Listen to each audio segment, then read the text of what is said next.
आमनू कुतिबा अलैकुमुस्सियामु कमा कुतिबा अलल लज़ीना मिन क़ब्लिकुम लअल्लकुम तत्तक़ून।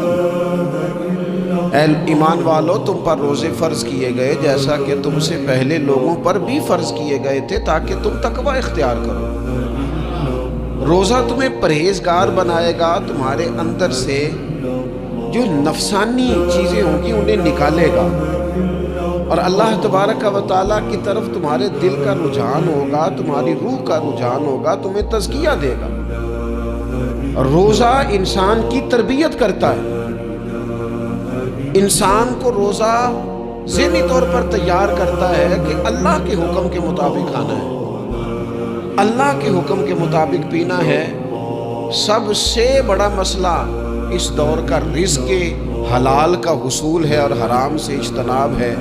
तो रोज़ा हमें ये सबक पढ़ाता है कि हम वही खाएंगे और उसी वक्त खाएंगे जो खाने का हमें हमारे रब ने हुक्म इरशाद फरमाया है, और जिससे अल्लाह रसूल मना कर देंगे जितनी मर्ज़ी चमक दमक अपने दामन में रखे, जितनी मर्ज़ी, लेकिन हम वही लेंगे जो हमारे लिए जायज़ है।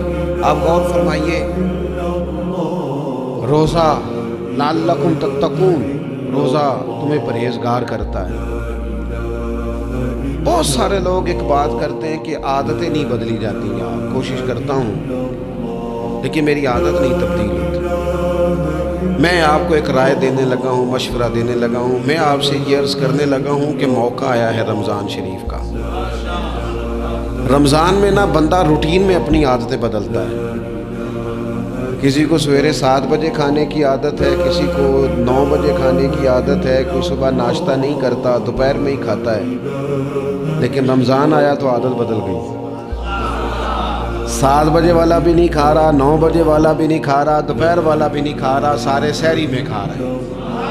आदत बदल गई, बिल्कुल तबीयत बदल गई, रूटीन चेंज हो गई। कोई उठ रहा था सुबह फजर में, अल्लाह की तौफीक से, अल्लाह ताला माफ़ फरमाए, तो कुछ ऐसे भी थे जो 9-10 बजे उठ रहे थे, कुछ अल्हम्दुलिल्लाह फजर पढ़ के चलो किसी वजह से फिर सो गए, 10-11 बजे उठ रहे थे, रूटीन बदली हुई थी।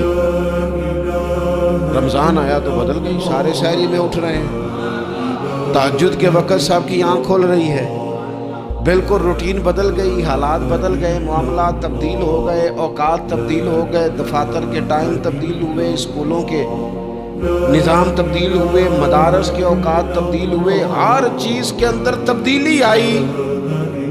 माना क्या है कि अल्लाह ने तुम्हें मौका दिया है कि आदतें बदली जा सकती हैं, अपने आप को तब्दील किया जा सकता है, लाइफ स्टाइल को चेंज किया जा सकता है। ये मौका आया है, एक महीना है पूरा, 2-3 दिन 4 दिन आपकी रूटीन बिगड़ जाए ना सोने की, यानी रूटीन से हट के आप सोना जागना शुरू कर दें तो फिर वही रूटीन बन जाती है।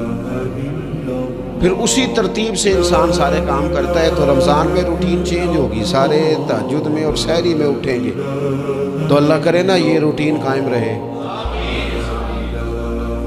रमज़ान में तो उठते थे सहरी करने के लिए, तो अल्लाह करे रूटीन बन जाए और सारा साल उठे तहज्जुद की नमाज अदा करने के लिए। अल्लाह करे रूटीन बन जाए, चीज़ें तब्दील हो जाएं।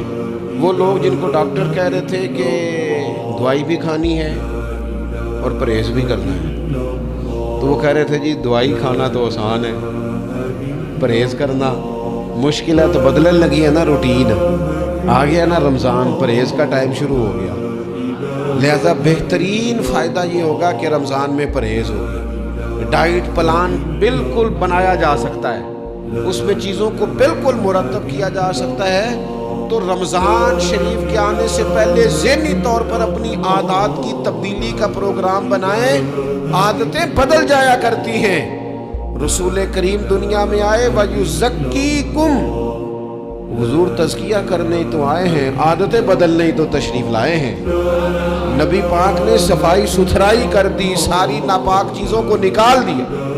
तो रूटीन देखें कि रमज़ान में तकवे के हुसूल के लिए अपनी आदत को तब्दील करना है, और इसके लिए ज़हनी तौर पर अपने आप को तैयार करें। वो जो कहते हैं बच्चे सवेरे नहीं उठते, उनको वो रूटीन बना लें, ये मौका आया है, अभी से इरादा कर लें कि जनाब हमने इस तरतीब से अपने घर को, माहौल को, बच्चों को इस तरतीब से हमने मुरतब करना है। चीज़ या आप इरादा करें, अल्लाह ताला मदद फरमाएगा। رمضان المبارک کی جو خاص فضیلت ہے، اس خاص فضیلت کو رمضان آنے سے پہلے ذہن میں بٹھا لیں، اور رمضان المبارک پورے کا پورا اس ذوق سے گزاریں کہ ذہن میں بات موجود ہو، ذہن میں، کہ دراصل رمضان کیا ہے۔ اللہ کے پیارے رسول صلی اللہ تعالیٰ علیہ وسلم نے فرمایا، اے لوگو، تم پر ایک عظیم المرتبت مہینہ سایہ فکن ہو رہا ہے۔ حضور فرماتے ہیں شہر مبارک، فرمایا یہ بڑا برکت والا مہینہ، یہ برکتیں لے کے آیا ہے، یہ رحمتیں لے کے آیا ہے، یہ اپنے ساتھ عنایات لے کے آیا۔ اور نبی اکرم صلی اللہ تعالیٰ علیہ وآلہ وسلم نے فرمایا، جو بندہ بھی قرب الہی کی نیت سے رمضان میں نیکی کا طلبگار ہوگا، فرمایا وہ اگر نفل نیکی کرے گا نا، تو اللہ تعالیٰ اسے فرض کے برابر ثواب عطا فرمائے۔ اور حضور علیہ السلام فرماتے ہیں، جو اس مہینے میں ایک فرض ادا کرے گا، اللہ 70 فرضوں کے برابر اجر عطا کرے گا۔ اپنے ذہن میں ایک بات بٹھائی جائے، ذہن میں یہ بات بٹھائی جائے کہ یہ نا برکت والا مہینہ ہے، اس میں میرا ثواب بڑا ضربوں کے ساتھ آگے بڑھے گا۔ ایک ذہن بنایا جائے اور پھر ثواب اکٹھا کرنا شروع کر دیا جائے، پھر وہ ترتیب بنا لی جائے